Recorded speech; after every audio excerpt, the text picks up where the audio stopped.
Mr. Secretary. Senator Marcoleta. Senator Rodante Marcoleta is recognized to explain his vote. Ginoong Pangulo, noong ang ating Panginoong Diyos ay nilalang po niya yung unang dalawang tao, pinagsabihan niya rin po meron siyang isang sinabi sa kanila na para na rin po sa kanilang kapakanan. Ang sabi po niya, kayong dalawa, lahat ng nakikita ninyo na bunga ng halamanan sa inyong paligid at lahat ng mga hayop na nakikita nyo na gumagala riyan, pwede ninyong kainin para sa inyo lahat yan. Ngunit yung natatangi na puno na nandiyon sa gitna, ay huwag ninyong gagalawin.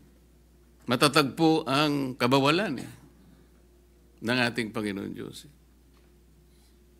Kaya lang po, meron pong isang ahas na biglang nakialam. Sabi niya dun sa babae, sinabi ba ikaw ng Panginoon Diyos na pagka kumain kayo dyan sa bunga nung nasa gitna na yun, ay kayo mamamatay? Oo, sabi ng babae. Ay, hindi totoo yun. Ang totoo niyan, pagka kumain kayo dyan, mas lalo kayong tatalino. Ito naman si babae, Mr. President, nakinig. At nung makinig siya, pinuntahan pa niya yung asawa niya. Yun po yung kauna-unahang under desire po, Mr. President. Napakain din po yung asawa. Ano po ang ibig ko sabihin? Bakit ko po nilalahad ang pangyayaring ito? Meron na pong kapasyahan Ang dami pong gustong sumausaw, ang dami pong gustong magsabi ng kaibayong pananaw at paniniwala doon sa kapasyahan na iginagalang nating lahat. Ang ibig ko po sanang sabihin, magpakaingat-ingat naman tayo kung sino-sino na lang ang nagpapayo sa atin. Kung mapapansin po ninyo ang karamihan ng nagpapayo na yan, may pagkakatulad po silang lahat Una, lahat po sila hindi nila binasa ng kumpleto yung rules of procedures ng impeachment proceedings sa House of Representatives. Sapagkat kung binasa po nila yon, malamang hindi po ganun ang kanilang ibinubulong. Pangalawa, lahat po nung yun ay puro paborito po ng mainstream media. Sila na lang po yung tinatanong Pangatlo, lahat po ng yun, walang pagmamahal sa mga Duterte. Ngayon, kung yung kalipunan po ng mga tao na yun, ng karamihan po sila, sa kanila ay nagsasabi, sila po yung mga legal luminaries.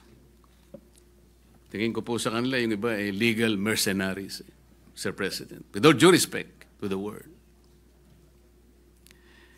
Kaya po kung minsan, imbes na po malinawan ang marami po nating kababayan, nagkakaroon po ng pag-aalinlangan. Yung iba po ay naililigaw, nalilinlang sapagkat iba't iba.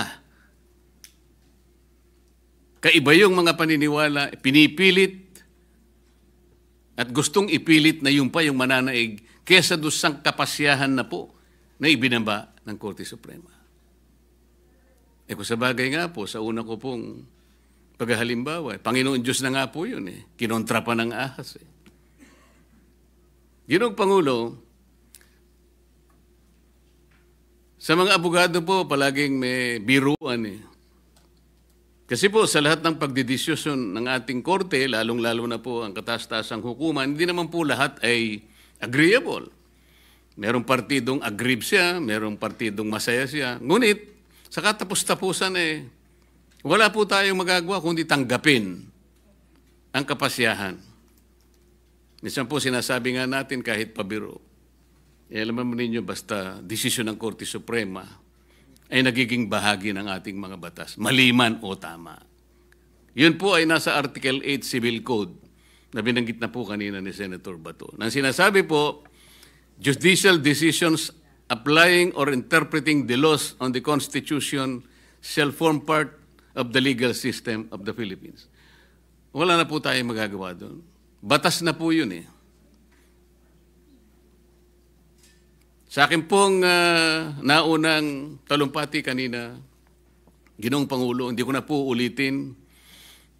I will just request that my entire speech, Mr. President, be incorporated by way of preference to be included in this explanation in my voting yes for my own motion. Thank you very much, Mr. President. Thank you, Senator Marcoleta.